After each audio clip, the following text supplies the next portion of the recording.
سیدنا عمر فاروق، سب بولیے رضی اللہ تعالی۔ حضرت عمر فاروق رضی اللہ تعالیٰ عنہ کا مبارک زمانہ ہے۔ حضرت عمر نے فوج بھیجی ایران کے حکمران کے ساتھ جہاد کرنے۔ ایران کے بادشاہ نے 2 عیسائی جاسوس بھیجے، کہنے لگا ذرا پتہ تو کرو مسلمانوں کا رات کا طریقہ کیا ہے، میں صف بندی کراتا ہوں۔ وہ ساری رات صف بندی کراتا رہا۔ 2 جاسوس آئے مسلمانوں کی معلومات کرنے۔ معلومات کر کے جب واپس گئے تو حضرت عمر فاروق رضی اللہ تعالیٰ عنہ کے سپاہیوں کو دیکھا، غور سے پلٹے تو بادشاہ کہنے لگا کیا حال دیکھ کے آئے ہو؟ کہنے لگا سارے مسلح پہ بیٹھے ہوئے، جتنے گھنٹے ہم وہاں رہے ہیں مجاہدین مسلح پہ رہے ہیں، یوں لگتا ہے جیسے ان کا دنیا داری سے کوئی تعلق۔ اور کہنے لگے بادشاہ کوئی ایسی طاقت ہے جس کو وہ بلا رہے تھے، کوئی ایسی قوت ہے جس کو وہ پکار رہے تھے۔ ہمیں بھی وہاں کھڑے ہو کے محسوس ہوتا تھا کہ ہاں کوئی ہے جو آ جائے گا ان کی مدد کے لیے، کوئی ہے جو پہنچے گا ان کی مدد کرے گا۔ ایران کا بادشاہ کہنے لگا مجھے سمجھ آ گئی ہے، وہ جسم کی طاقت سے ہی نہیں لڑتے، وہ کوئی غیبی طاقت ہے جس سے وہ لڑتے۔ بھائی وہ غیبی طاقت بھی تو ہمارے پاس ہم نے ناراض کر لیا نا، وہ بھی تو نہیں نا، مسجد کا رخ بھی تو کوئی نہیں۔ اور میں نے پچھلے جمعے بھی کہا تھا، پھر کہتا ہوں، وہن ہو گیا امت کو۔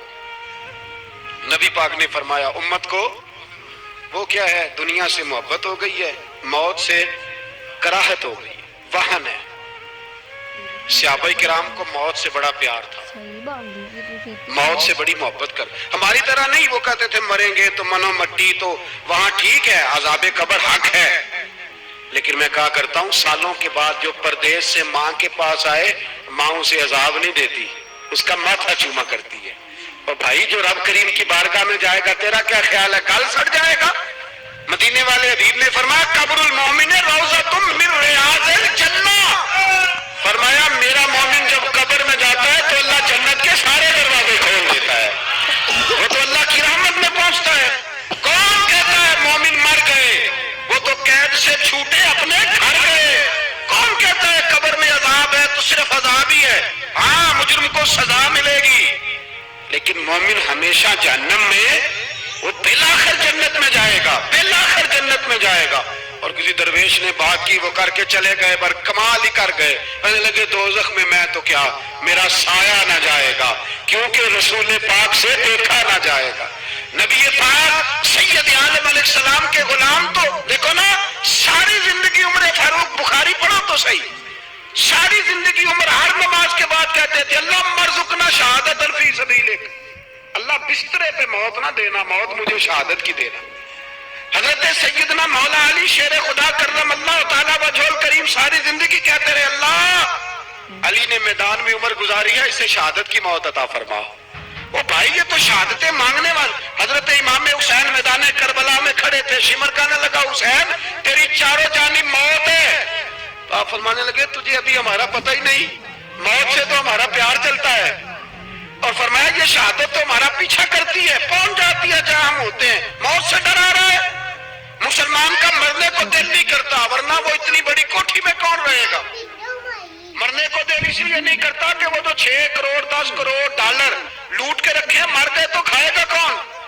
وہ فقیر فاقہ مست تھے، ان کا گھر ہی کوئی نہیں تھا، ان کے بینک بیلنس ہی کوئی نہیں تھے، وہ کہتے تھے گھر ہمارا ہے وہ جو ہمارے رب نے تیار کیا ہوا ہے، ہمارا بینک بیلنس ہے وہ جو ہمیں جنت میں جا کے ملے گا۔ ان کا تو یہ کھاتا ہی کوئی نہیں تھا، اس لیے وہ شہادت کی۔ حضرت عمر بن جموع رضی اللہ تعالیٰ عنہ میدان احد میں 4 بیٹے لے کے آئے۔ کتنے بیٹے؟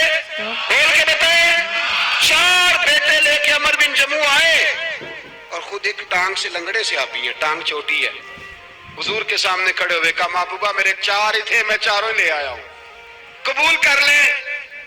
تو حضور نے فرمایا تو کیوں تلوار اوڑے آیا ہے، یہ تو نے کیوں گلے میں اسلحہ ڈالا ہوا ہے؟ کہا یا رسول اللہ میں نے بھی تو جانا ہے نا۔ تو حضور نے فرمایا 4 بیٹے جو ہیں۔ تو حضرت عمر بن جموع نے بات کی، صحابہ کہتے ہیں ہم لبوں سے مسکرا رہے تھے، آنکھوں سے رو رہے تھے، کیا عجیب انداز ہے۔